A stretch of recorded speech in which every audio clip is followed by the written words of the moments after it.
want you to unpack the study you did with type 2 diabetics for us just a little more. Well, there's not a whole lot more to say at this point. What we have is we take all sorts of measures before people come into the lab. Once they're in the lab, they're assigned to one of three groups. One group is going to be, all of them are going to be working at a computer. And unbeknownst to them, the clock in the lower right-hand corner of the computer is rigged. So for a third of them, it's real time. For a third, it's going faster than real. For a third, it's going slower than real.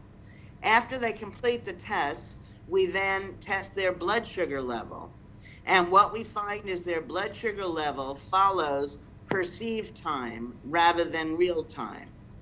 So that suggests, as I was alluding to before, that if we can control our blood sugar level with our thoughts, then in the not too distant future, perhaps we won't need all of the medical interventions that most people with diabetes have to receive.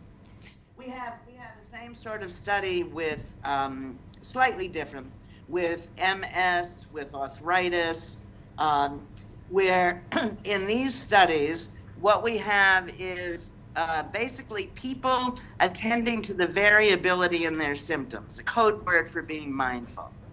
And what we find, basically, let me step back a little bit to make this clearer. We have two medical interventions.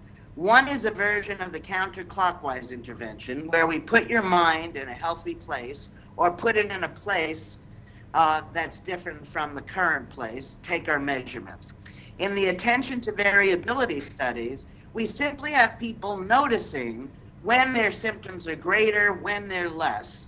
Now, that might not seem important, but most people, we find that when they're given a diagnosis for a chronic illness, just take it in, assume they have it, and they don't pay any attention to their symptoms. They just do what the doctor ordered. And they're giving up potential control.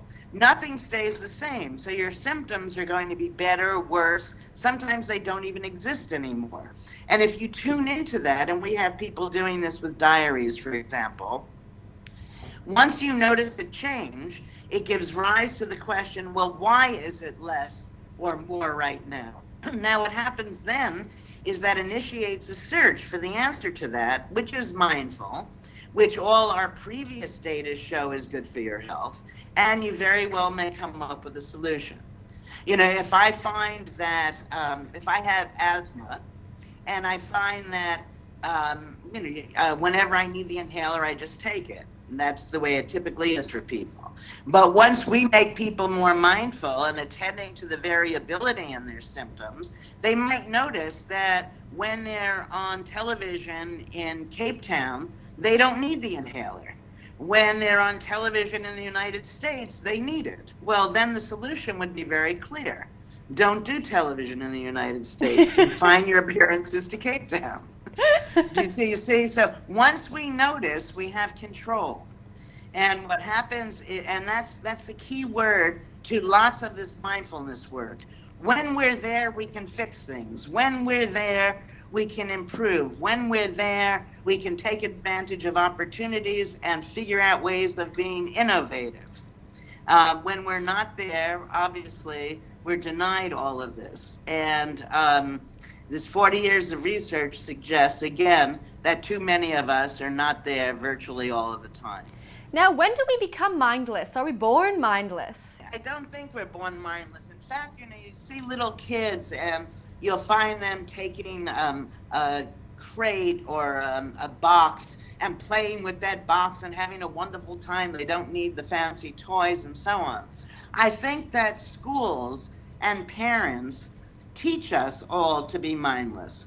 They teach us that there's a single way of doing things. We come to learn that. Those like myself who learn that lesson really well, get all the A's in school and go on to be able to teach at Harvard. But all of that speaks to my mindlessness, because all of those facts are only true some of the time.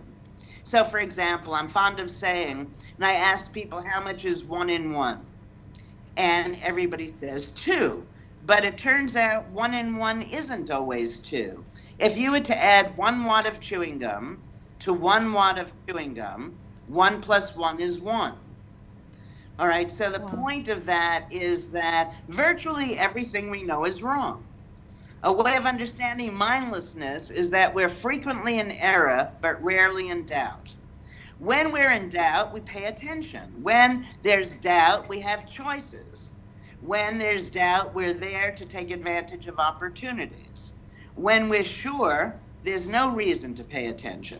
That's why people who are working at jobs for 10, 20 years or in relationships for 10 or 20 years start to get very bored. That's because they think they know, they're not tuned in to all the subtle differences. I'm also fond of saying that people who have children, when the child turns 20, they don't tell the child that they're boring. They're not bored with the children. And the reason they're not is because for our children, we look to see how they're different. We even do that with our plants. Everything is different. Your relationship is different. The person, your close friend is different from years ago. The way your task should be done at work is different. And it's the thinking that we know, that certainty, that leads to this illusion of knowing and mindlessness.